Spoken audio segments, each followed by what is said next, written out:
پہلی بات چونکہ وہ صحابی بھی ہیں اور اہل بیت میں بھی ہیں، حضرت مولا علی شیر خدا بڑے بیمار ہو گئے، بڑے، صاحب طبقات نے لکھا، صاحب عزد الغابہ نے لکھا، دیگر بھی تمام کتب میں آپ کو روایت مل جائے گی، بڑے بیمار ہیں حضرت علی، اتنے بیمار ہیں کہ اٹھ کے چلا نہیں جاتا۔ توجہ ہے میری بات پر؟ چلیں اس سے پہلے آپ کو ملا رومی کی ایک بات بتاتے ہیں، ذرا اگلا مسئلہ آسان ہو جائے گا۔ حضرت رومی کہتے ہیں مولا علی جب 60 سال سے زیادہ عمر ہو گئی نا، 61-62 سال، تو آپ نے ایک دن نا کوفے میں اپنے سارے دوستوں کی، پیاروں کی دعوت پکائی، تو تھوڑا سا ذوف بھی آ گیا تھا، بڑھاپا بھی تھا، تو ایک نوجوان تھا جس نے مولا علی کے تذکرے بڑے سنے تھے پر حضرت علی کو دیکھا نہیں تھا، تو وہ نا تھوڑا سا نا آگے بڑھ کے آگے ہو کے لوگوں سے پوچھتا کہ حضرت علی کدھر ہے، تو کسی نے بتایا وہ سامنے جو چہرہ سب سے زیادہ چمک رہا ہے وہ شیر خدا کا ہی ہے۔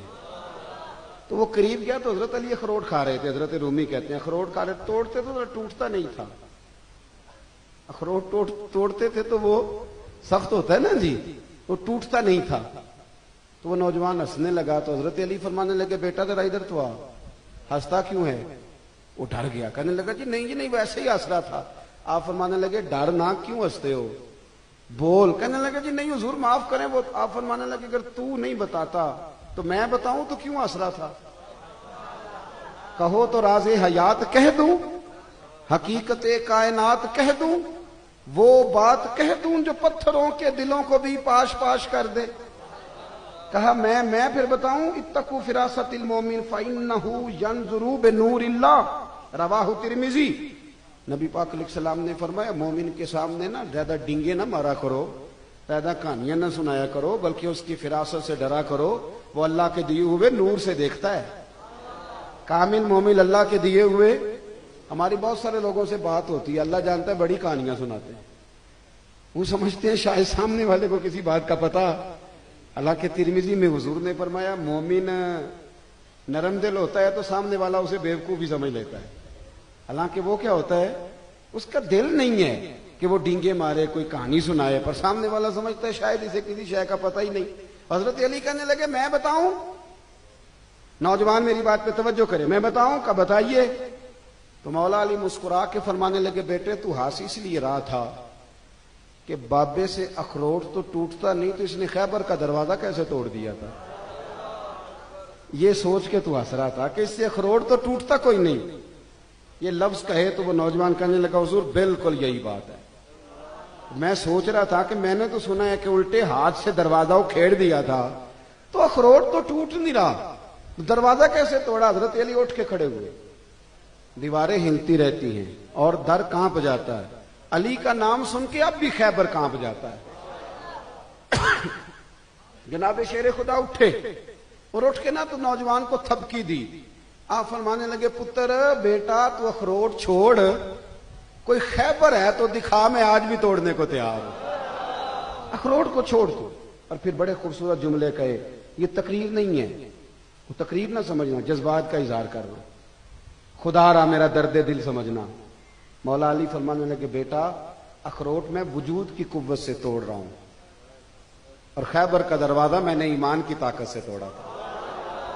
اور فرمایا میرا ایمان پہلے سے پختہ ہے، وَإِذَا تُلِيَتْ عَلَيْهِمْ آيَاتُهُ زَادَتْهُمْ ایمانا، فرمایا ایمان میں تو میرے دن بدن پختگی ہے، میں نے وہ ایمان کی قوت سے توڑا تھا۔ اور فرمایا کوئی خیبر ہے تو میں آج بھی توڑنے کو۔ یہاں مسئلہ پتہ کیا ہے؟ دیکھیں نا، یہاں سے ہمیں عباسی صاحب کا فون گیا، وعدہ ہو گیا۔ دو قسم کے لوگ ہوتے ہیں نا، میں بچوں کو اکثر بتاتا ہوں، میں کہتا ہوں جس مولوی نے ریٹ طے کیا ہوتا ہے نا 40,000، اس کو بڑی ٹینشن ہوتی ہے، کہتا ہے تساں تے فلانا شہر دسیا سی کہ ان تے 5,000 میرا ود گیا ہے۔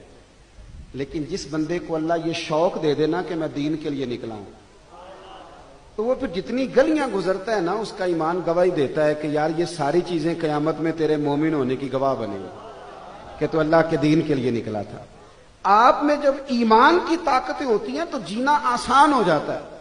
میری قوم کا مسئلہ آج یہ ہے کہ انہوں نے عمرے کے ٹکٹ کی تو قرآن اندازی شروع کر دی، میں اسے ناجائز نہیں کہتا، وہ جائز ہے، عمرے کی ٹکٹ کی تو قرآن اندازی ہونے لگی، لیکن وہ جو میرے نبی پاک نے فرمایا تھا تمہیں پتہ چل جائے کہ پہلی صف کا ثواب کتنا تو تم قرآن اندازی کرو، وہ کب ہوگی؟ وہ ٹائم آنا ہے کہ نہیں آنا؟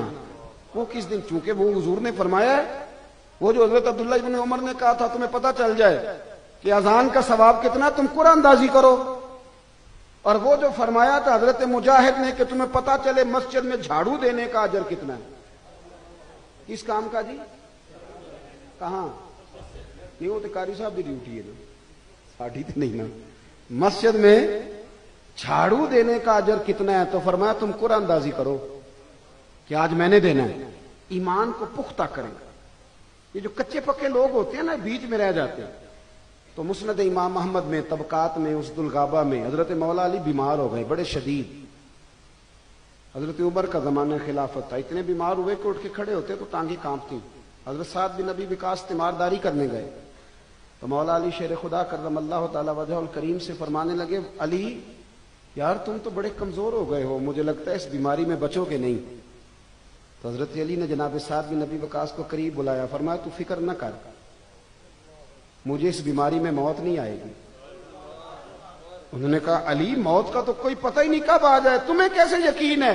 آپ فرمانے لگے اپنا یقین نہیں، مجھے مدینے والے محبوب کی بات پر یقین ہے.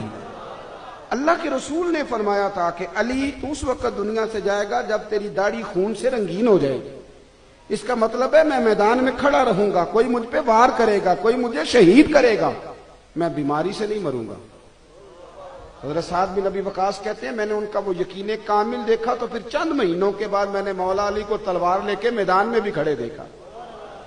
حضرت امام اعظم ابو حنیفہ رحمت اللہ علیہ، اللہ نے بڑا انہیں نا فقاہت والا ذہن دیا تھا، بڑی باریک سوچتے تھے. ایک اپیل کرنی ہے میں نے آپ سے، زیادہ باتیں نہ کریں، زیادہ ذہن کو الجھائیں نہ، ورنہ ذہن تھک جاتا ہے.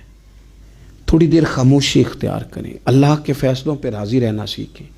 مختصر سی بات کریں، محسوس ہوگا کہ زبان پر حکمت جاری ہونے لگ گئی ہے. اور اپنے آپ کو تھوڑا محدود کرنے کی کوشش کریں، تھوڑا وقت مسلح پہ دیں. ایک کام زندگی میں کریں، زیادہ جگہوں پہ اپنے پیر نہ پھیلائیں، ورنہ کوئی کام بھی ٹھیک نہیں ہوتا. ایک کریں پر صحیح کر کے کریں، سونا کر کے کریں.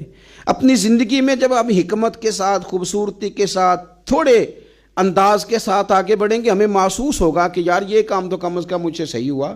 آپ جس شعبے میں اس میں کمال پیدا کریں، لیکن کہنا مجھے سارا ہی پتہ ہے، میں سب ہی جانتا ہوں، میں ہر چیز میں الجھوں گا، تو پھر کوئی کام بھی ٹھیک نہیں ہوتا. امام صاحب فقیہ تھے، اس میں انہوں نے درجہ عروج حاصل کیا، کمال سمجھ اللہ نے عطا فرمائی، کمال. اور وہ اس طرح کی رائے دیتے تھے کہ بڑے بڑے سمجھدار لوگ کہتے تھے کہ کمال ہوگی، بلکہ ان کے اساتذہ امام اعمش رحمۃ اللہ علیہ آپ کے اساتذہ میں سے. کچھ حالات ایسے ہو گئے کوفے میں، گرد و نواح میں، کہ گندم کم ملتی تھی، مہنگی ہو گئی، کوئی قحط کا دور تھا. تو اب جو چیز کم ہو جائے وہ گھر والے اس کا مطالبہ بھی زیادہ کرنے لگ جاتے ہیں، جو پڑی ہوتی ہے اس پر توجہ نہیں ہوتی، جو نہیں ہوتی اس کا ذکر بار بار ہوتا ہے.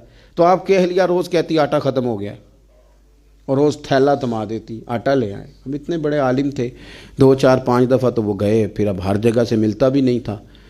تو انہوں نے پھر تھمایا تھیلا، تو سمجھایا کہ نہ اتنا تنگ کرو، تھوڑا گزارا کرو، سب کے ساتھ ہی حالات ہیں. وہ پھر انہوں نے کہا تو غصہ بھی بندہ ہو جاتا ہے. تو غصے میں کئی دفعہ ہم ایسی بات بھی کرتے ہیں جو بعد میں ہمارا خیال ہوتا ہے کہ نہیں کہنی چاہیے تھی، یہ ذرا زیادہ ہو گئی یار. خود پچھتاوا ہوتا ہے، مانے چاہے نہ مانے، احساس ہوتا ہے کہ یہ جملہ تیز نکل گیا، نہیں کہنا چاہیے.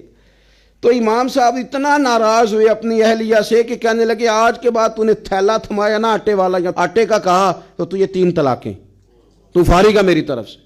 بڑھاپا ہے، اتنی عمر ہے، اتنے سخت بات کہہ دی، اہلیہ رونے لگی. امام صاحب بھی پریشان ہو گئے. بعد میں انہوں نے پیغام دیا اب کرنا کیا ہے؟ کہنے لگے کچھ سوچتا ہوں. آپ کی اہلیہ کو پتا تھا کہ امام اعظم ان کے شاگرد ہیں، ہمارے بڑے فرما بردار ہیں.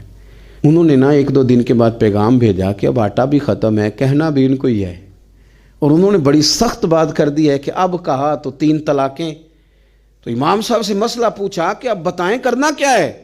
پیغام بھی انہی کو دینا ہے، شوہر بھی میرے یہی ہیں، پردہ دار عورت ہوں، کسی سے بات بھی نہیں کر سکتی. اور انہوں نے کہہ دیا اگر آٹے کا میسج دیا تو 3 طلاقیں. تو امام صاحب کہنے لگے میری استانی سے، میری اماں سے جا کے کہو، مشکل بات ہی کوئی نہیں. استاد جی کو کہنا نہیں آٹا لے آئیں، کوئی ضرورت نہیں. جب وہ سو رہے ہونا تو آٹے والا تھیلا ان کے کرتے سے باندھ دیں، اٹھیں گے تو خود ہی سمجھ آ جائے گی کہ آٹا گھر میں ختم ہے. تو حضرت امام اعمش رحمۃ اللہ علیہ سو کے اٹھے تو کرتے کے ساتھ آٹے والا تھیلا بندھا تھا. دیکھ کے مسکرا پڑے، کہنے لگے بتاؤ ابو حنیفہ کے پاس کون گیا تھا؟